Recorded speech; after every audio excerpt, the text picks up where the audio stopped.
नमस्कार. आजची आपली रेसिपी आहे व्हेजिटेबल उपमा. व्हेजिटेबल उपमा करण्यासाठी आपल्याला काय काय साहित्य लागतं ते बघू.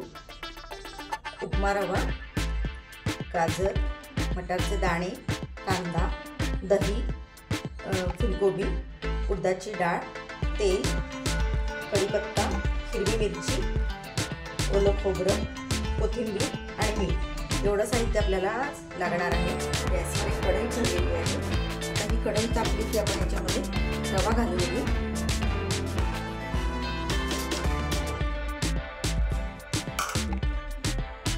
आणि रवा चांगला भाजून घेऊ.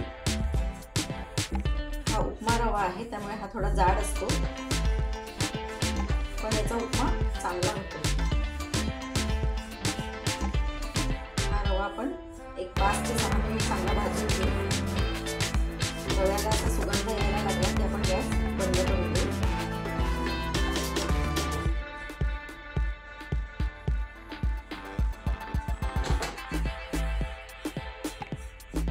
रवा मंद गॅसवरच आपल्याला भाजायचा आहे.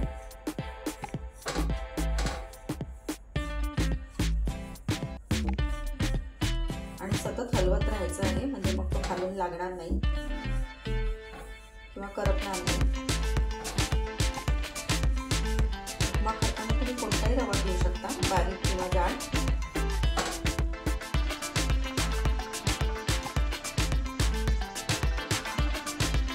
पाच ते 6 मिनिटांनंतर आपला रवा चांगला भाजून झालेला आहे.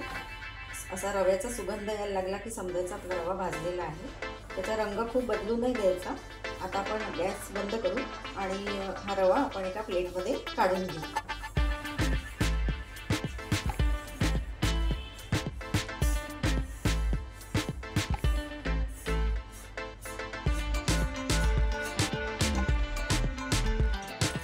आता कढईमध्ये 3 टेबलस्पून आपण तेल घालून घेऊ.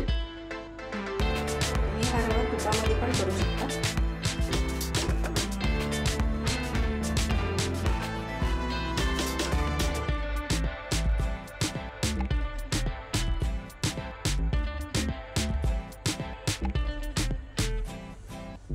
तेल तापलं की आपण याच्यामध्ये सगळ्यात आधी मोहरी घालून घेऊ. अर्धा चमचा मोहरी, अर्धा चमचा जिरे घालू. उडदाची डाळ घालू, 1 चमचा उडदाची डाळ.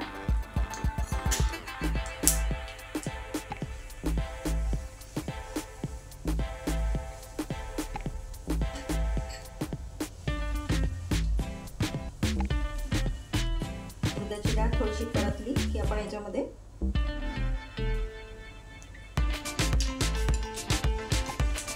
कढीपत्ता आणि हिरवी बारीक चिरलेली मिरची घालू.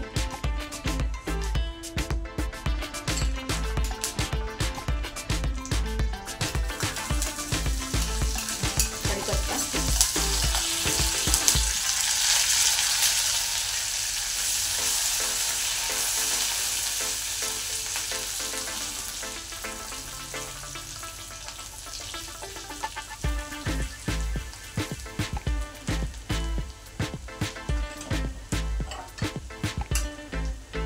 याच्यात कांदा घालून घेऊ. हा बारीक चिरलेला कांदा आहे. हा एक मध्यम आकाराचा कांदा घेतलेला आहे. 2 छोट्या मिरच्या घेतलेल्या आहेत.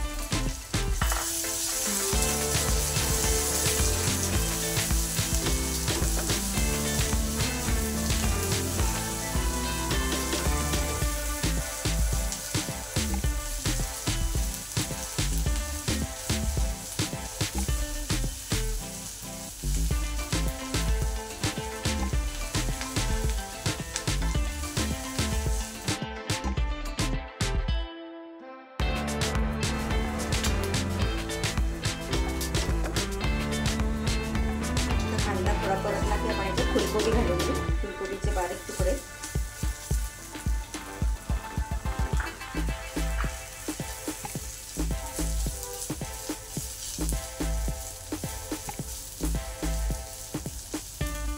आता गाजराचे बारीक तुकडे घालू.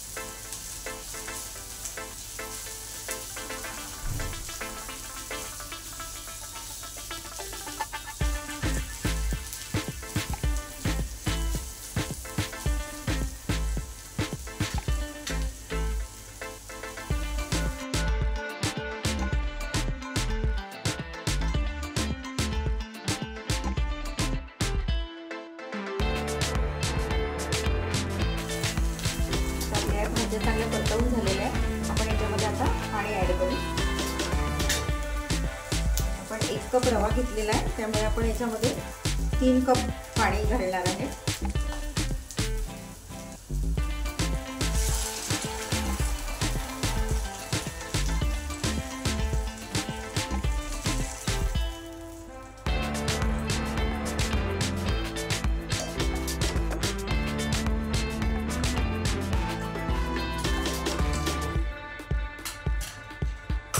पाण्याला उकळी येईपर्यंत आपण वाट बघणार आहोत. आता पाण्याला चांगली उकळी आलेली आहे. आपण याच्यामध्ये आता दही घालून घेऊ.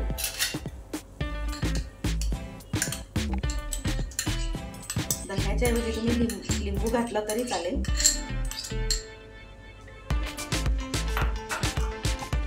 आता हे चांगलं ढवळून घेऊ.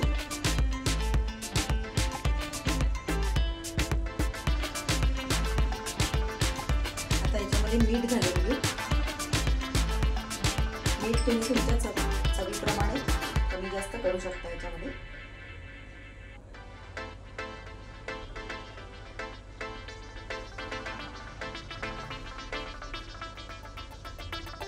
आता हा रवा हळूहळू करत आपण या पाण्यामध्ये घालणार आहोत.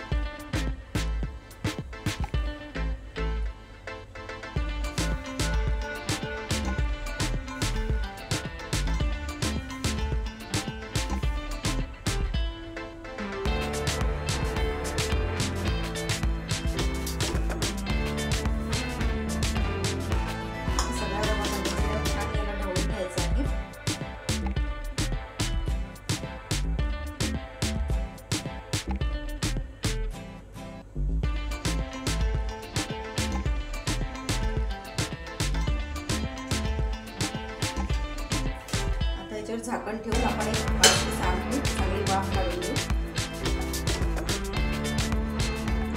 झाकण काढून बघू आपला उपमा झाला आहे की नाही. आता या रव्यामधलं पाणी पण आटलं आणि आपला उपमा चांगला तयार झालेला आहे. आता आपण हा प्लेटमध्ये काढून घेऊ.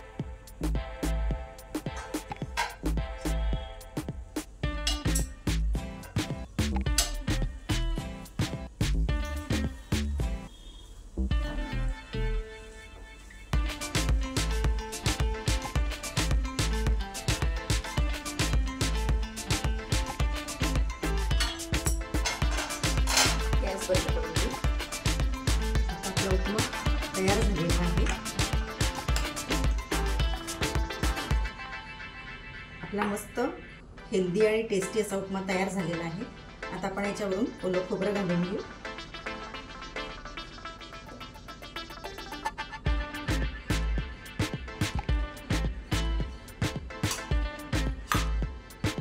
कोथिंबीर घालून घेऊ.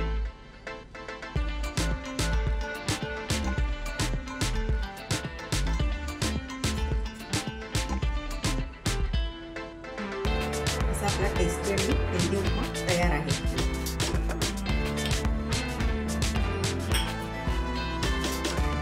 आपला भाज्यांचा टेस्टी आणि हेल्दी असा उपमा तयार झालेला आहे.